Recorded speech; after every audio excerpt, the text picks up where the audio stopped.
Hi there and welcome to the deep dive overview video of the Mission Control console. So in this session we're going to take a look at the console and all of the things that it provides you with access to.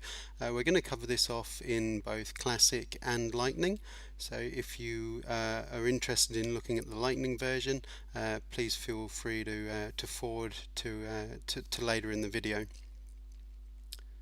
So we're not going to jump into the details of any of the individual pages that you can access from the console in this session. They are all available in separate videos on our website.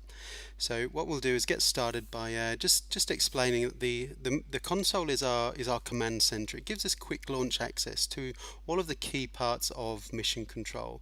So let's take a walk around the page so you can get familiar with it. So up in the top left here, I'm able to build out the framework for a new project by entering in the project name, and I can add in as many milestones as I need. Once I've added all of the milestones that I need, I can then enter the values.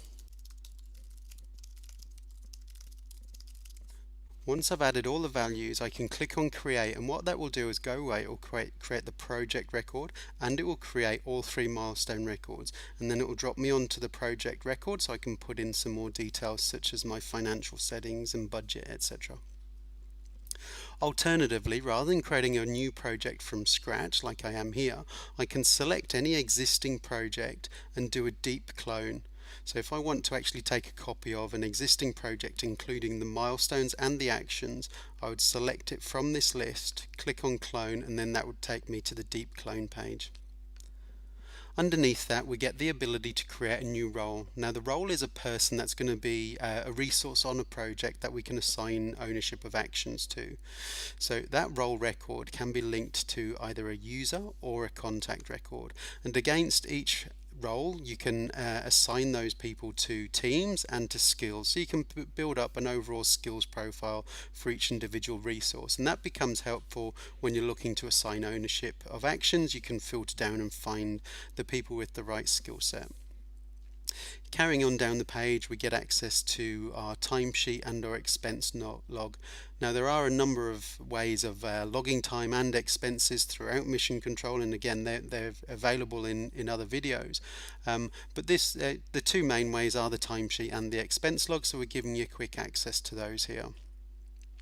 The PMO dashboard is a high-level overview that provides you with insight into how your projects are performing against both budget and schedule, and that's something that you would take a look at on a weekly basis just to make sure they're keeping on track. Now we're getting into a few areas where we're just going to be set and forget settings for certain features within the system. So the daily digest is an email that goes out to each individual role, providing them with insight into any new, pending or overdue actions that have been assigned to them as an individual project resource. Now if you're wanting to take advantage of the digest, you simply set that box to true, select the time of day that you would like the email to be sent out, and then click update. Another feature is action progress tracking. So against each action, we're able to track the completion percentage. Now, this progress tracking is required for the PMO dashboard. So if you're wanting to use that dashboard, you want to make sure that you've got this set to true, and you're selecting a day and time where you want that progress to be tracked. So again, this is explained in more detail in the PMO dashboard overview video. Now you may want to quickly see how Mission Control can be used. See, we have the ability to create some sample data there that will go away and create a number of different records throughout the system to help visualize how you can use Mission Control.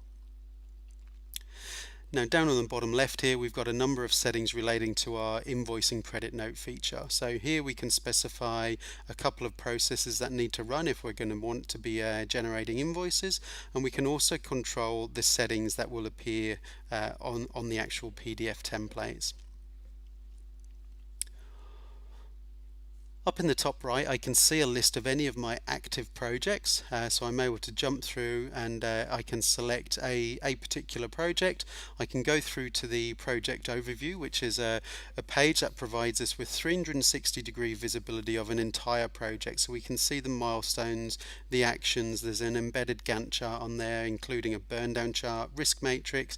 We can see any risks that are entered into the risk log. We can see a summary of expenses and invoices as well. Alternatively, we can jump into the Gantt charts as a standalone page, and the benefit of that Gantt chart is we can load in multiple projects in one Gantt chart. The scheduler here is a tool that allows us to do our resource planning. Now, we don't have to open this Gantt chart or this scheduler. We don't have to select a particular project. We can just open those up and make selections on filters as we need to. We have the ability to quickly go in and select a particular project. If we're needing to reschedule the dates, if we need to push or pull those dates backwards or forwards, we can do that via this page here. And our whiteboard here, we access the whiteboard, which is our Kanban style interface that displays all of our actions as individual sticky notes, as if they were stuck to a whiteboard in the office. And we're able to drag and drop those and progress them from one status to another, and we can also log time from that whiteboard. So down in the bottom right is where we control all of our project automation settings. So kind of think of these as housekeeping rules, things that Mission Control will do for you to save you having to do them. So if I pick on this one as an example, so every single action in Mission Control has a status, and that the value of that status might be planned, in progress, complete, on hold, etc.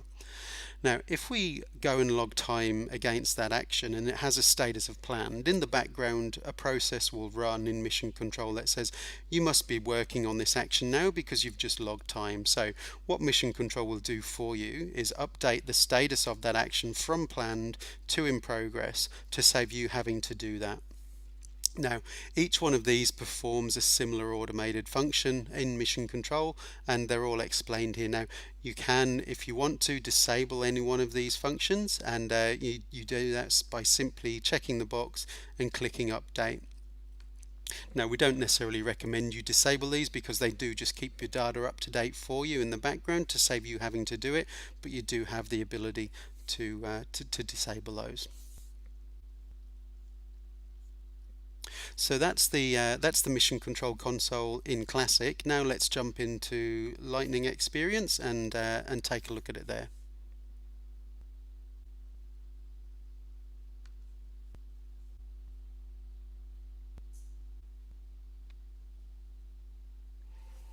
So this is the console within Lightning Experience. Now, the majority of the features that you saw in the classic version also exist here. So let's just familiarize ourselves. We have the ability to select an existing project.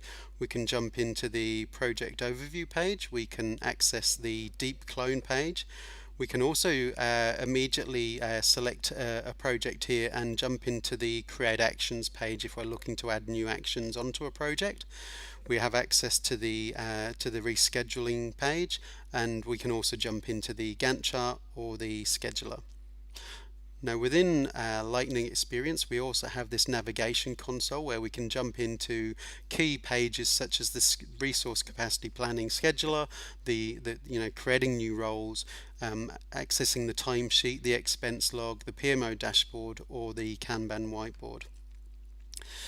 So the other key things that we can access are obviously building out the framework for a new project. So we're able to put in the name here. And again, we can simply add in new milestones.